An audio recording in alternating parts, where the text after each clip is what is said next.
अब हम प्रश्नावली 2 के उन प्रश्नों को देख लेते हैं जहां से हमने छोड़ दिया था। तो प्रश्न क्रमांक 4 है, एक बेलनाकार स्तंभ का व्यास 50 सेंटीमीटर और ऊंचाई 3.5 मीटर। बेलन के वक्र पृष्ठ की रंगाई का लागत मूल्य ज्ञात कीजिए यदि दर 12.50 प्रति वर्ग मीटर है तो जो दिया है उसको हम सबसे पहले यहाँ पे लिख लेते हैं। तो दिया है, क्या क्या दिया हुआ है,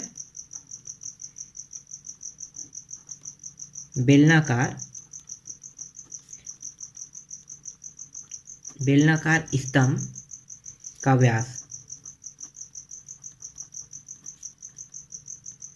50 सेंटीमीटर दिया हुआ है और ऊंचाई दिया हुआ है 3.5 मीटर।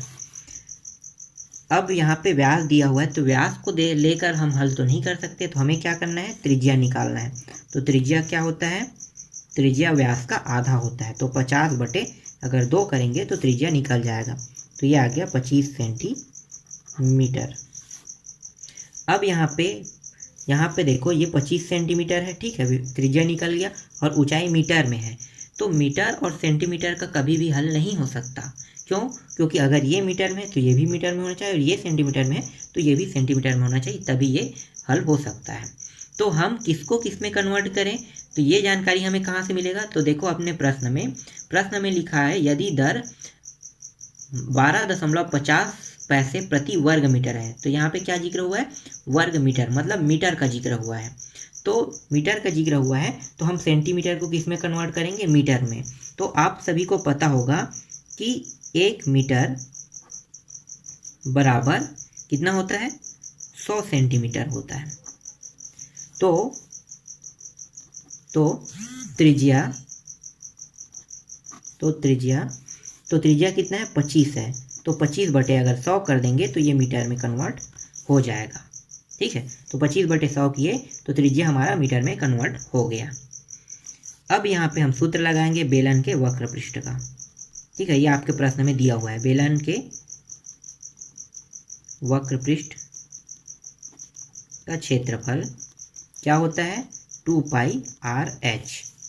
यहाँ पे आप मान को रख दो तो ये हो गया 2। पाई का मान कितना होता है, 22/7। आर का मान कितना है, देखो आर का मान 25/100 हो गया है क्योंकि मीटर में कन्वर्ट है। और ऊंचाई का मान कितना है, 3.5। तो हम 3.5 को ऐसे लिख सकते हैं 35/10। अब ये 35/10 हमने कैसे यहाँ पे क्यों लिखा, भाई ये 35 तो ठीक है, समझ में आ रहा है, 10 कहाँ से आया होगा, तो इसको थोड़ा सा जान लेते हैं। तो देखो 3.5 जो है, अगर ऐसा दिया होगा इसको हम 35 लिखेंगे तो कैसे करेंगे, जो दशमलव है उसका 1 लिखते हैं और दशमलव के बाद कितनी संख्या है, एक संख्या, तो उसको 0 लिखेंगे। अगर मान लो यहाँ पे 1.569 है तो इसको अगर हम लिखेंगे तो कैसे लिखेंगे, तो देखो 1569 इस तरह से लिखेंगे। अब दशमलव का क्या लिखेंगे, इसके बाद 1 2 3 संख्या है तो 3 शून्य लग जाएगा, देखो। तो इस तरह से ये 35 जो है वो 3.5 जो है वो 35/10 बन गया।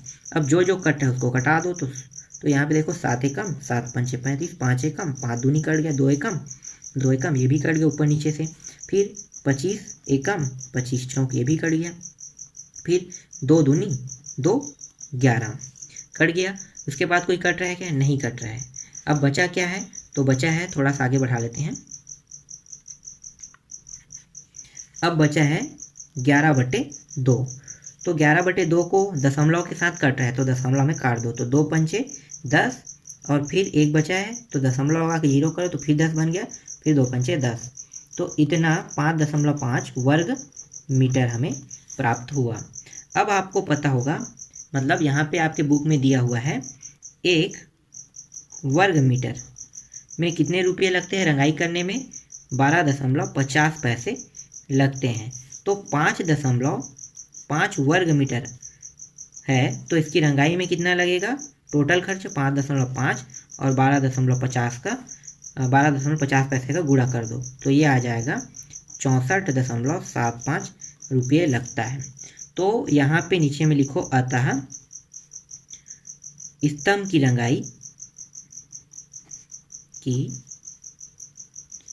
रंगाई का व्यय बराबर 64.75 रुपये है। ठीक, समझ में आ गया। तो इस तरह से ये प्रश्न क्रमांक 4 कंप्लीट हो गया। इसके बाद हम देखेंगे प्रश्न क्रमांक 5 को। एक रोलर का व्यास 84 सेंटीमीटर और लंबाई 120 सेंटीमीटर है। पूरे मैदान को एक बार चलने में रोलर 500 चक्कर लगाता है, तो मैदान का क्षेत्रफल ज्ञात कीजिए। हमें क्या ज्ञात करना है? मैदान का क्षेत्रफल। तो जो जो दिया है उसको पहले लिख लो। तो यहाँ पे दिया है रोलर का व्यास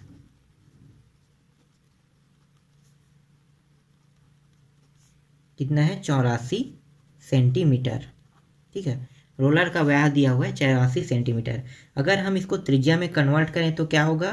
तो ये हो जाएगा इसका आधा। तो त्रिज्या बराबर 84/2 करेंगे तो ये आ जाएगा 42 सेंटीमीटर। ठीक है, त्रिज्या में ये कन्वर्ट हो गया। और रोलर की ऊंचाई कितना है?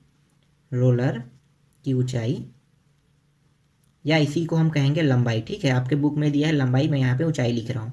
लंबाई ऊंचाई दोनों एक ही है। ठीक है, बेलन के टॉपिक में अगर लंबाई लिखा हो या ऊंचाई लिखा हो, दोनों का मतलब एक ही होगा। तो लंबाई कितना है? 120 सेंटीमीटर। अब यहाँ पे हम सूत्र कौन सा लगाएंगे?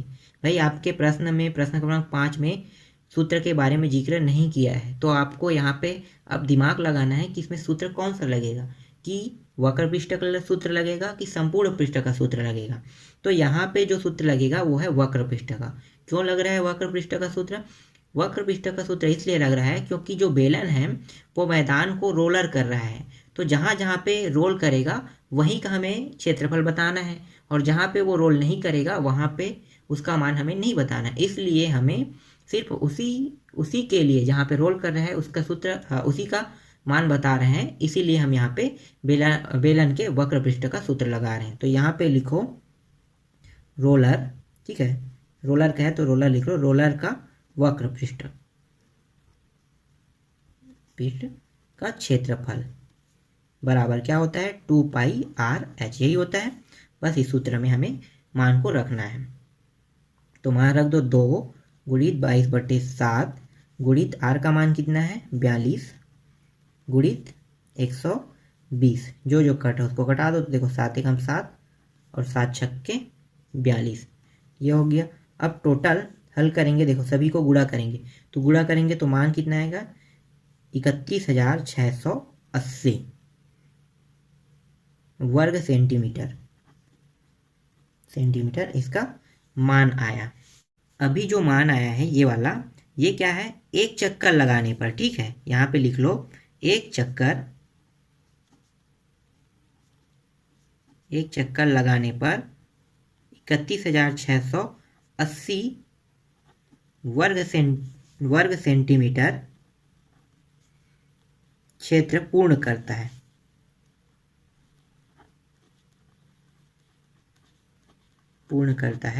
तो अगर 500 चक्कर लगाए तो कितना वर्ग सेंटीमीटर पूर्ण करेगा? तो थोड़ा सा आगे बढ़ा लेते हैं, उसके बाद लिखते हैं। तो 500 चक्कर लगाने पर कितना वर्ग सेंटीमीटर क्षेत्र पूर्ण करता है? तो 31,680 गुणित अगर 500 कर दें तो इसका मान निकल जाएगा। ठीक है, तो इसको गुणा कर दो। तो गुणा करने में कितना आएगा? तो गुणा करने में टोटल मान आ रहा है 1584,0000 इतना वर्ग सेंटीमीटर आ रहा है। अगर हम इसको मीटर में कन्वर्ट करना चाहें तो कर सकते हैं। बहुत ज़्यादा लंबा हो रहा है इसलिए हम इसको मीटर में भी कन्वर्ट कर सकते हैं। तो मीटर में कन्वर्ट करेंगे तो इसको कैसे करेंगे? तो देखो आपको मैं पहले ही बता दिया था कि 1 मीटर बराबर कितना होता है? 100 सेंटीमीटर। ठीक है, अगर 1 मीटर बराबर 100 सेंटीमीटर, लेकिन अगर 1 वर्ग मीटर, ठीक है, वर्ग मीटर है तो इसका क्या होगा? तो इसका होगा 100 गुणित 100। 1 वर्ग मीटर मतलब 1 गुणित 1 2 बार हो गया, तभी तो ये वर्ग मीटर बना है ना। मतलब इसके घात में वर्ग लगा है, और इसके भी घात में वर्ग तभी लगेगा जब ये 100 गुणित 100 होगा। तो ये हो गया 1000 100 गुणित 100 वर्ग सेंटीमीटर। अब ये बन जाएगा वर्ग सेंटीमीटर। ठीक है, तो इसको भाग किससे देंगे? 1584 840000।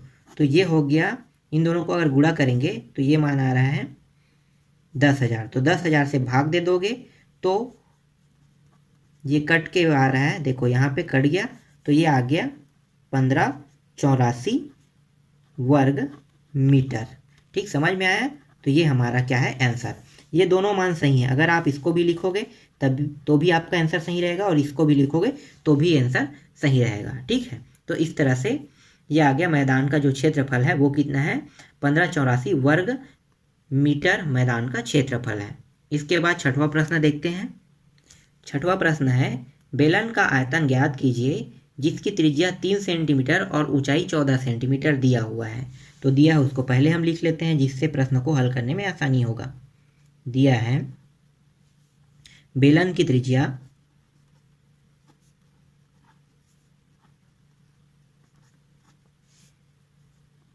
r बराबर 3 सेंटीमीटर और बेलन की ऊंचाई